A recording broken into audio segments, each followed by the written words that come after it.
are you doing? My name is Nanaya Abrefifo, and today we are going to be talking about signs that you are an easy prey for abusive relationships, or you are an easy target for toxic and abusive people. Now, when I say toxic and abusive people, sometimes people are like, oh, why will you call a human being toxic? I'm not saying they are toxic. I'm saying their behavior is toxic and their traits are toxic because they are harmful. Look, go into psychiatric hospitals and mental health institutions, and I can assure you that a huge percentage of the people who are there receiving treatment are receiving treatment because of another person's behavior. It's not necessarily because they took some drugs or they went through some huge loss or something. Yes, a lot of them are there, but constant abuse that they have endured can lead to a lot of depression and mental health struggles. Okay, parental abuse, toxic workplaces, okay, relationship abuse, even spiritual abuse. It is very important that we check the people around us and the way we are being treated, and don't just push everything to external sources. Sometimes there's someone in your life who is a big stressor to you. You just do not want to admit it.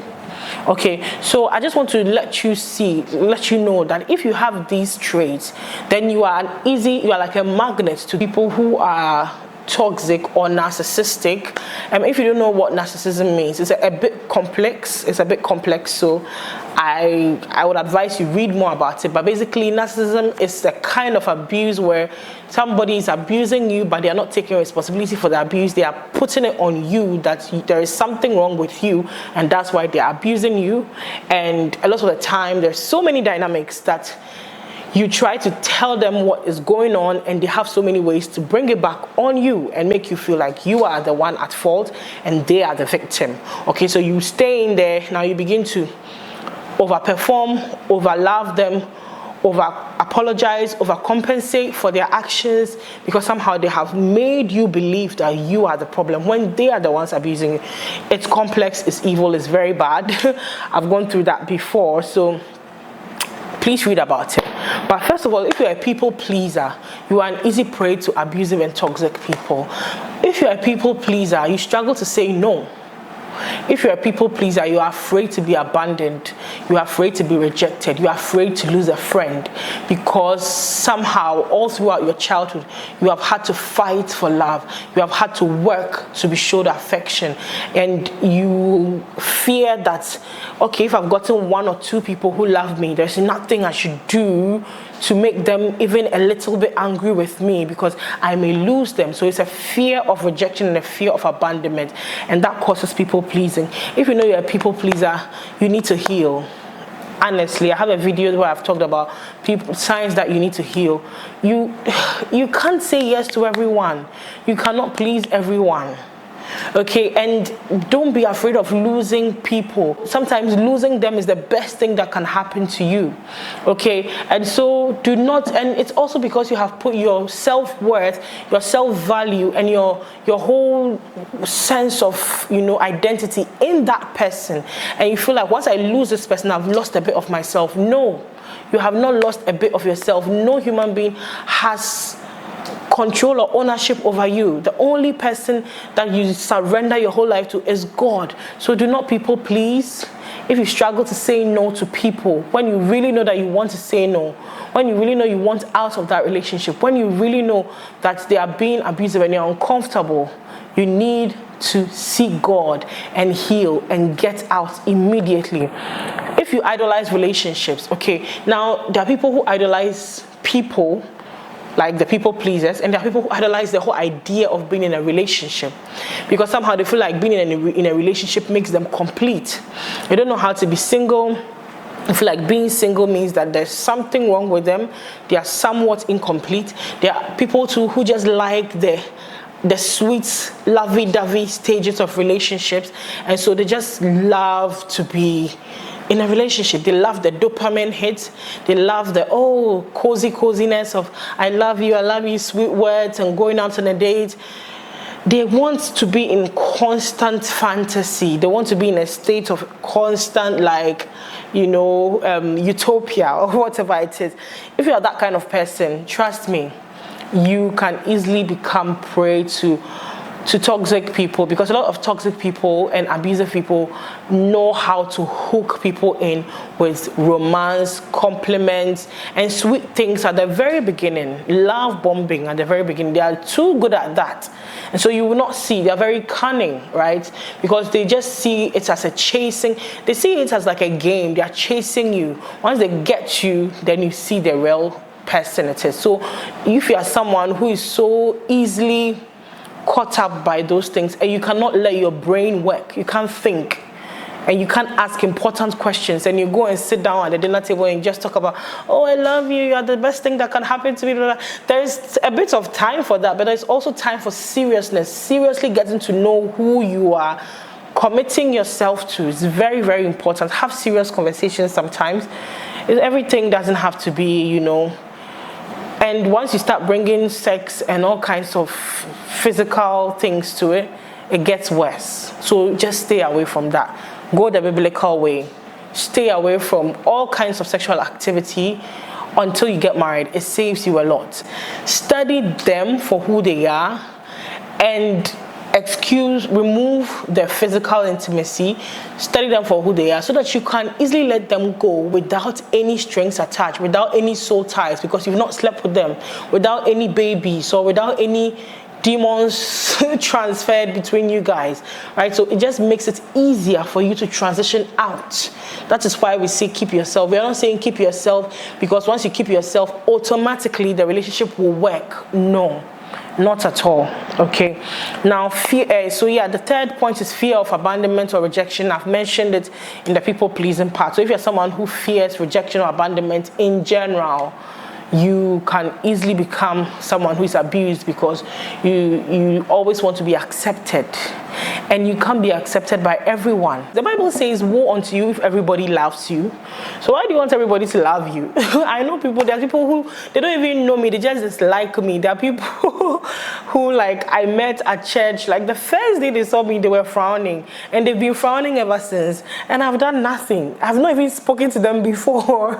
So it is what it is. Sometimes people will just not like you, and it's okay. I remember there were times when I would confront someone. I'm like, why don't you like me? I've noticed you don't talk to me. I've noticed you don't want to have anything to do with me. It just made me look like a confrontational, aggressive person, while I was just wanting them to be close and be my friend. And it's like, not everyone will be your friend. It is what it is, okay? So if you are also a giver with no limits, that has been me for a long time, until now that God is really correcting my mindset, because I used to just give to everyone just because I want to give. And sometimes I just want to feel like, I've helped someone, I've saved someone, and God was like, you can't help everyone. You can't save everyone. You are not Jesus Christ, okay? I struggled with that. I used to feel so bad when I feel like, I can help this and that. Look, if you can help, but do not help to an extent where now you are incapacitated. That's one. Two, do not help expecting anything back. That I helped you and now you are not helping me when I need you. There are people who just do not want to help you. They just want to get what they can get from you. And I learned it the hardest way, because when it got to a point where I was so low and I thought that people that I had helped would help me, they were nowhere to be found. Okay, so if you're someone who gives too much, or gives without any boundaries, or without any thinking, or without any analysis, right? People tend to take advantage of you. There are people who are just takers. In their mindset about life, they were just brought into this world for everyone to take care of them without they doing anything, lifting a finger. So that's what they believe. And so they will do it. And they'll take from you. And now sometimes they become a bit manipulative. They will lie to you so they can take more, right? They'll find different ways to keep getting from you. If you are someone with low self-esteem, I've done a video, that's actually my first video. If you struggle with low self-esteem, please watch that video, because you become the biggest magnet to toxic people, because you just allow anything and everything. Anything goes, everything goes. Treat me however you want. Make me a doormat. I'm ready to lay down for you. No. You have to heal, and you have to heal fast. Sometimes you have to even stay single for a long time. It took me staying single for a long time and getting so close to God and renewing my mind about so many things and finding myself again in God. And that's when now all the people that I used to attract when I was low self-esteem were now all falling off the radar, and God was bringing the right people into my life. Okay. If you had a chaotic childhood, or a childhood where there is violence, or a family where there was a broken family, or where there was divorce, or where there was a lot of fighting, a lot of instability, you are a big prey for abusive relationships and toxic people. Why? Because you tend to gravitate towards what you are familiar with, and the familiar experience has been instability, craziness, toxicity, shouting on top of each other's voices, manipulative behavior. That is what you are used to. So even when you have left your home physically, you tend to replicate whatever you saw throughout your childhood, or your desire to do the opposite, stay away from such toxic and crazy environments, makes you become so vulnerable, makes you feel so helpless, and like you rather go and maybe open up to somebody too early and tell them, this is how I feel, like I'm so scared of a relationship where this and that, I don't want that to happen to me again, and you might not know that you might be telling that abusive person how to treat you at the beginning to get you into that abusive relationship. So they might be listening to you and be like, oh wow, I'm so sorry you went through that, oh goodness, so they know what to do at the beginning, and they'll just be waiting till they've gotten you at a point where you cannot easily come out, and then the true colors come out. Okay, so the best person to speak to about these things is God. Speak to God. Say, God, I don't want this kind of family dynamic. I don't want this kind of childhood for my children. What do I do to change the pattern? What can I do to be a better person for my family, to switch from that mindset of always shouting, because I saw my mother always shouting. What do I do? Speak to God. Let God heal you, because trust me, there is a high chance that you are going to replicate what you saw either your mother or your father do, or the family dynamic, and it will continue and it will become family pattern. You have to ask God to change your heart. To change your heart. Your heart has to change, and your behavioral patterns have to change. Okay, you have to heal. Then you also ask God to bring the right people into your life. So give you discernment, so that if somebody who is also the same as your dad or as your previous boyfriend is being packaged as a better version, you can see through it. Because a lot of ladies tend to marry their dads again. A lot of men tend to marry their moms again. Or go through patterns of relationships where they are just repeating what they saw as the family dynamic of the home. Because believe it or not, the home is the biggest influence on everybody's reality, everybody's mindset, everybody's way of perceiving life. Okay, school, yes, helps. School influences you, but the home is where you see life play out before you get into the real world. And so whatever you do in your home as a parent, please be very, very mindful, because your children are going to replicate.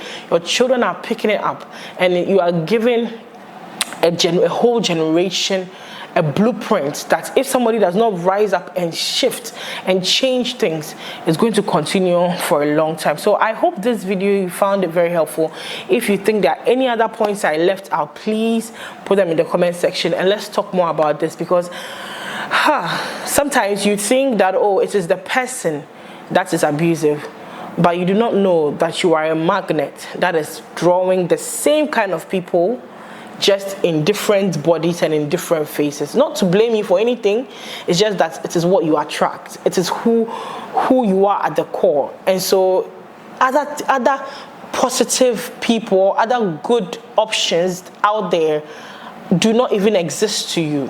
All you see is what you are attracted to from your core. So not until you've changed, you have changed as a person, you will see only those people as the only option of who you can be friends with, you can be in a relationship with, and who you can potentially marry. At the end of the day, everything comes back to have a relationship with God.